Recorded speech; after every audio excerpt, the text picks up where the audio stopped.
Assalamualaikum warahmatullahi wabarakatuh. Yo, kamu instruksi you bongkar kolam. Dan ungkut mandung dah. Penuh mandung dari sar sampai luar. Tapi mengingat hana muntuh mele bijeng yo.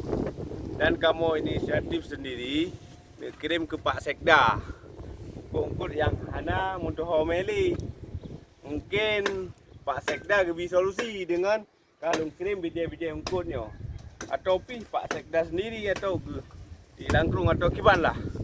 Terima kasih dari Ilung di Limpuk Darussalam.